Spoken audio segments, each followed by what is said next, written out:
하나님의 말씀은 사사기 21장 1절에서 15절 말씀을 오용하지 말자라고 하는 제목을 가지고 하나님의 말씀 보도록 하겠습니다. 우리 한 절씩 교독하겠습니다. 이스라엘 사람들이 미스바에서 맹세하여 이르기를 우리 중에 누구든지 딸을 베냐민 사람에게 아내로 주지 아니하리라 하였더라.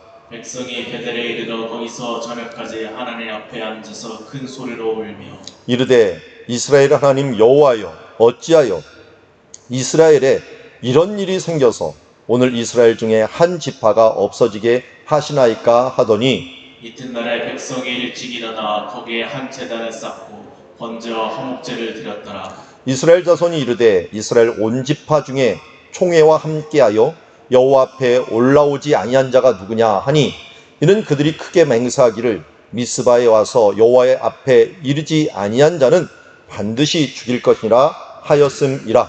이스라엘 자손이 그들의 형제 베냐민을 위하여 뉘우쳐 이르되 오늘 이스라엘 중에 한 지파가 끊어졌도다. 그 남은 자들에게 우리가 어떻게 하면 아내를 얻게 하리요? 우리가 전에 여호와로 맹세하여 우리의 딸을 그들의 아내로 주지 아니하리라 하였도다.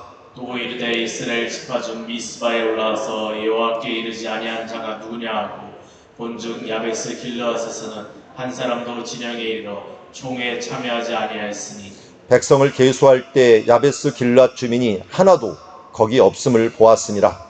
회중이 큰 용사 12,000명을 그리로 보내며 그들에게 명령하여 이르되 가서 야베스 길르앗 주민과 부녀와 어린아이를 칼날로 치라. 너희가 행할 일은 모든 남자 및 남자와 잔 여자를 진멸하여 바칠 것이니라 하였더라. 그들이 야베스 길르앗 주민 중에서 젊은 처녀 400명을 얻었으니 이는 아직 남자와 동침한 일이 없어 남자를 알지 못한 자라. 그들을 실로 진영에 서로 데려오니 이곳은 가나안 땅이더라. 온 회중이 림몬 바위에 있는 베냐민 자손에게 사람을 보내어 평화를 공포하게 하였더니 그때 베냐민이 돌아온지라. 이에 이스라엘 사람이 야베스 길르앗 여자들 중에서 살려둔 여자들을 그들에게 주었으나 아직도 부족함으로. 같이 읽습니다. 백성이 베냐민을 위하여 뉘우쳤으니 이는 여호와께서 이스라엘 지파 중에 한 지파가 빠지게 하셨음이더라. 아멘. 오늘 말씀의 배경을 보면 이렇게 됩니다. 기브아에 있었던 전쟁 1차, 2차에 있어서는 22,000, 18,000, 4만 명이 죽고 세 번째 전쟁에서는 복병을 통해서 베냐민 사람들이었던 28,700명 중에 25,100명을 죽이는 결과를 가져오게 됩니다. 그래서 18,000, 5,000, 2,000 이렇게 죽으면서 25,100명이 죽고 그 전에 한 3,000명이 죽었기 때문에 이제 전쟁에서 남은 사람들은 600명밖에 안 남았고 림몬 바위 밑에서 한 4개월을 항전을 하면서 끝까지 버티고 있는 지금 베냐민 사람들의 모습을 보게 됩니다. 그러자 연합군들이 이제 좀 4개월 정도가 지나니까 정신을 차렸습니다. 그리고서 이런 얘기를 합니다. 1절에 이스라엘 사람이 미스바에서 맹세하여 이를 우리 중에 누구든지 딸을 베냐민 사람에게 아내로 주지 아니하리라 하였더라 라고 하면서 이 말은 보니까 미스바에 모여서 이 말을 했다라는 것은 전쟁할 때인 것 같아요. 왜냐하면 그 앞에 미스바가 이 전쟁하는 그런 진영이었거든요. 그러니까 여기에서 맹세를 하면서 기부하고 전쟁을 한 거예요. 그런데 이것만 맹세한 게 아니라 이 5절에 보니까 5절에도 맹세하기를 이라는 말이 있어요. 맹세하기를 미스바에 와서 여호와 앞에 이르지 아니한 자는 반드시 죽일 것이라 하면서 연합군에 동참하지 않는 이스라엘 전체는 곧 뭐와 같냐면 이 베냐민을 따르는 사람들과 같으니 그들과 동일하게 취급을 하고 진멸을 할 것이다 라고 이야기를 하는 것을 보게 됩니다. 그러니까 이 앞에 있는 미스바에서 두 가지를 맹세한 거예요. 하나는 뭐냐면 우리가 베냐민하고 전쟁하지만 베냐민 지파하고 결혼을 시키지 않겠다. 또 하나는 무슨 맹세예요? 또 하나는 여기에 연합군에 참여하지 않는 사람들은 다 진멸하겠다 라고 하는 그 맹세를 여기서 한 것입니다. 근데 이 맹세가 굉장히 위험한 맹세예요. 왜냐하면 이방인과 결혼하지 말라는 말은 있어도 베냐민과 결혼하지 말라. 각 지파가 아무리 죄를 졌더라도 지파 간에 결혼하지 말라는 말은 성경에 없어요. 그래서 민수기 7장 4절에 보면 이렇게 얘기합니다.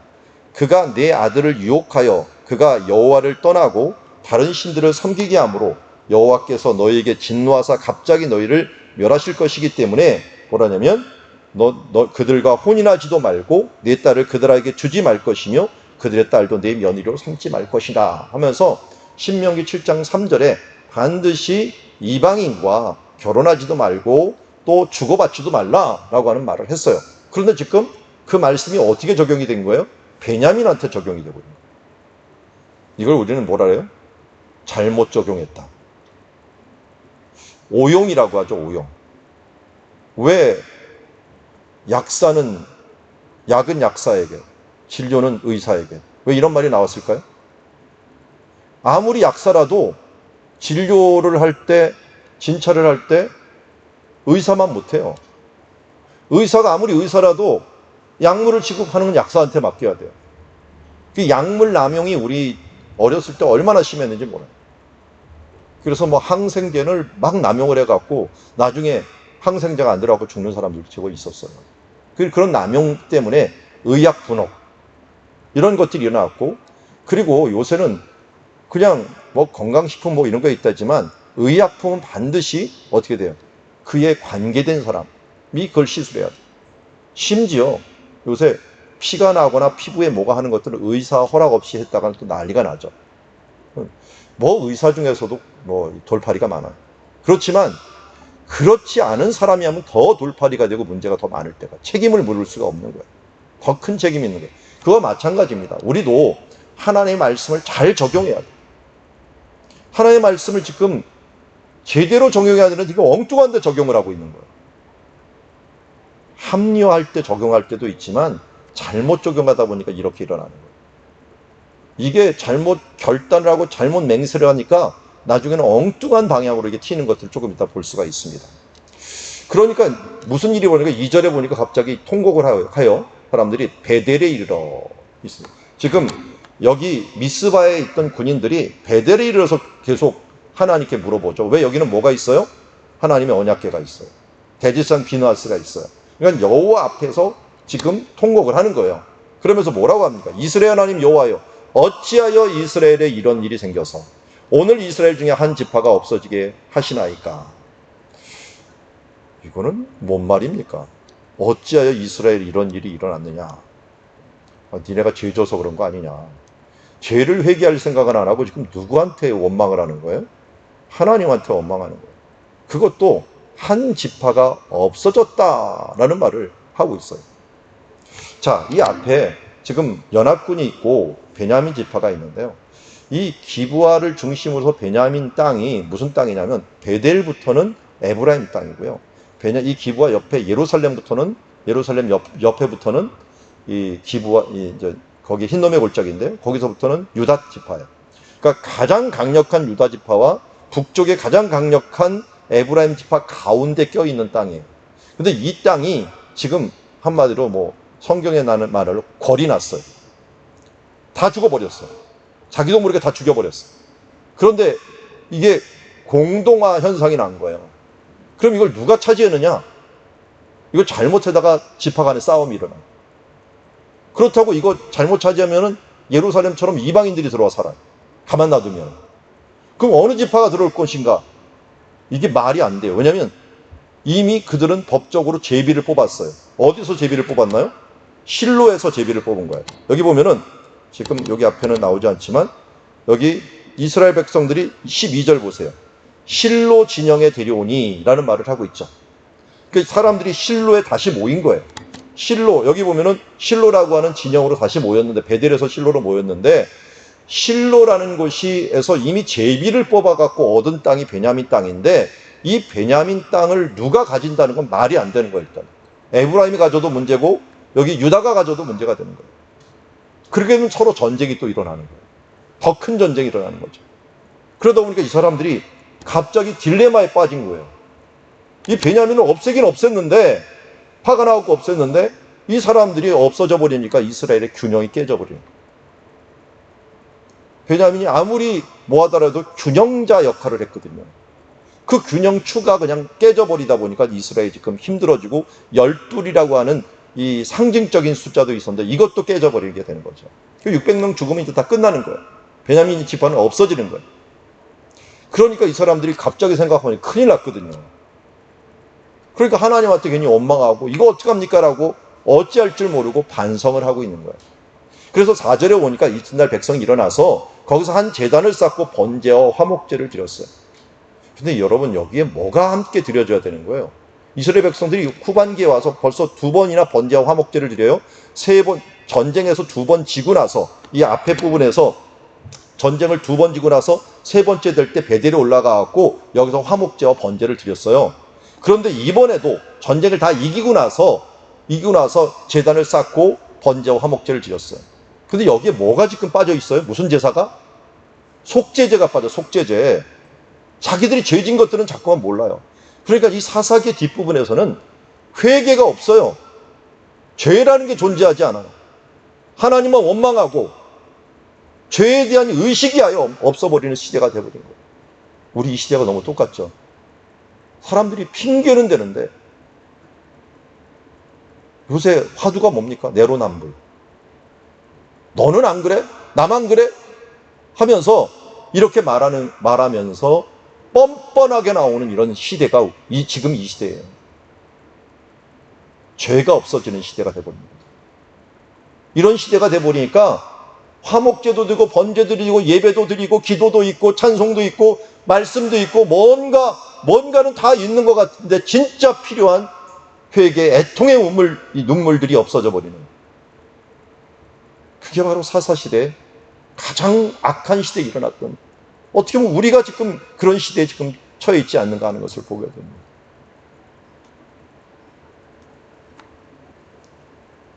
결국은 핑계를 쳤습니다. 여기까지는 뭐냐면요, 반성이에요.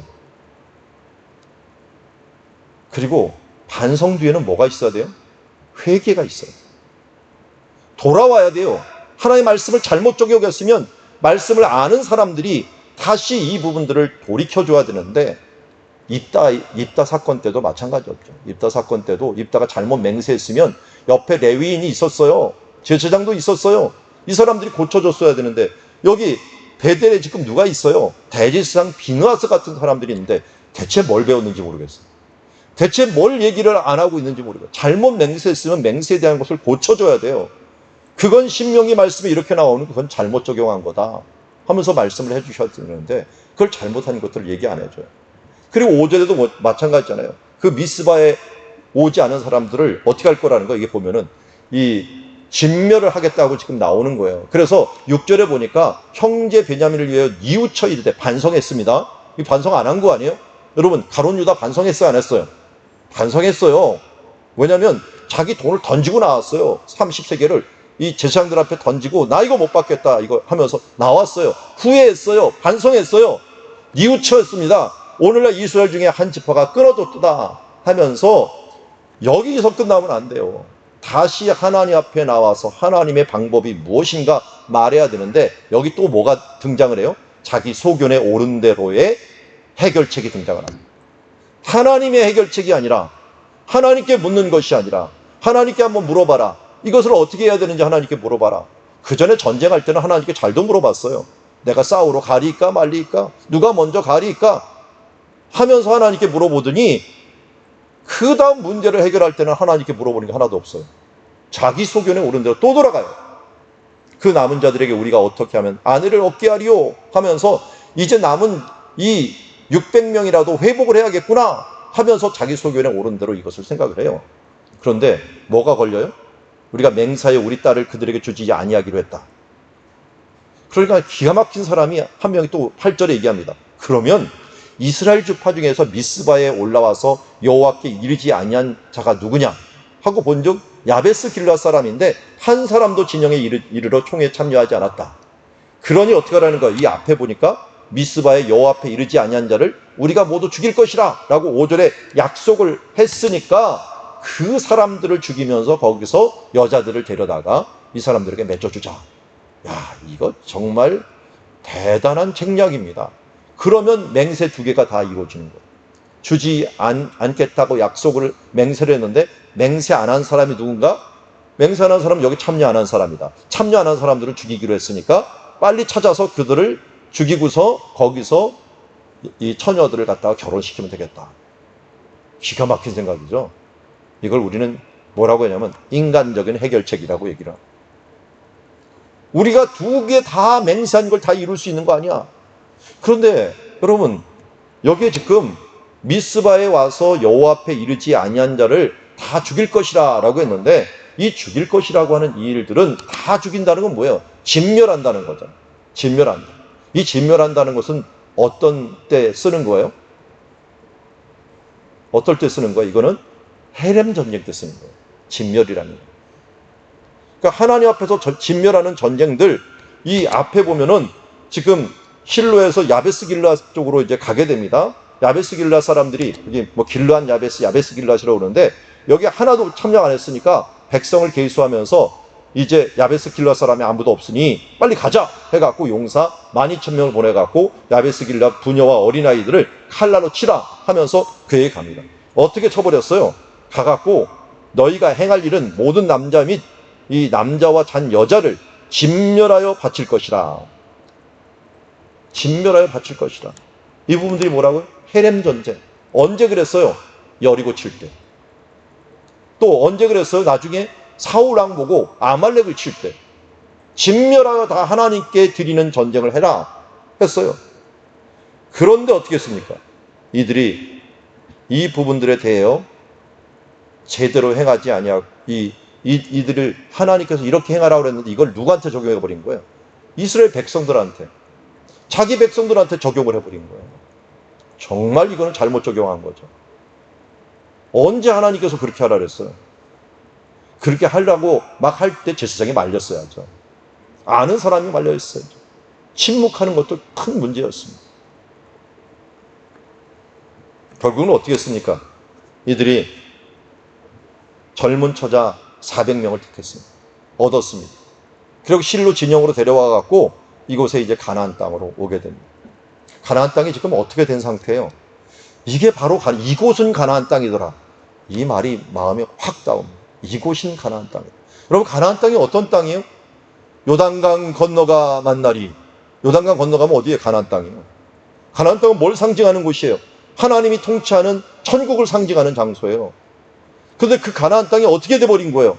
하나님의 말씀을 오용하는 사람들로 가득 차갖고 피범벅이 되고 하나님의 말씀은 다 사라져버린 이 세상으로 돼버려 있는 것을 보게 됩니다.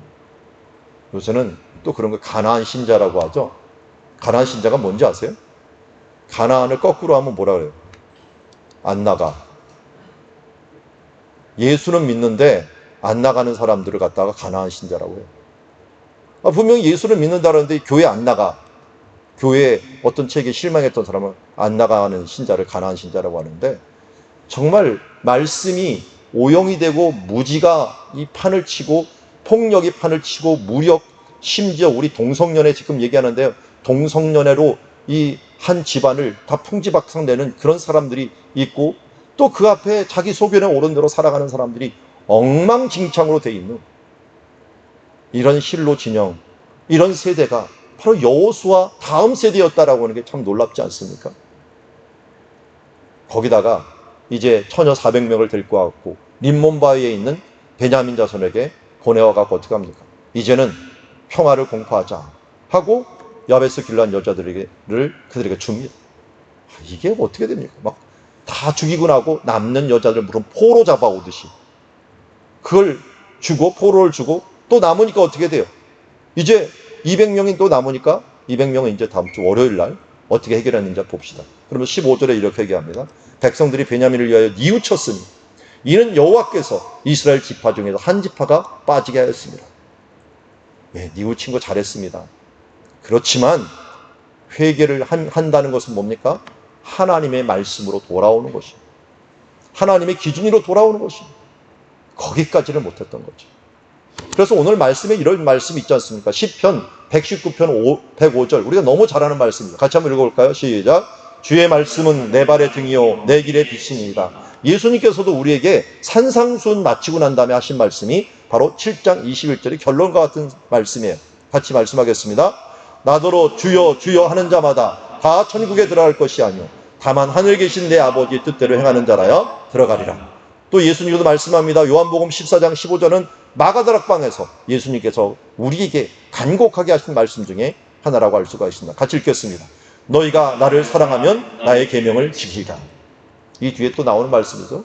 너희가 나를 사랑하면 나의 계명을 지키리라. 나를 사랑하는 자는 내 아버지께 사랑을 받을 것이요 하면서 나도 그를 사랑하여 그에게 나를 나타낸 바되리라 라고 말했는데요.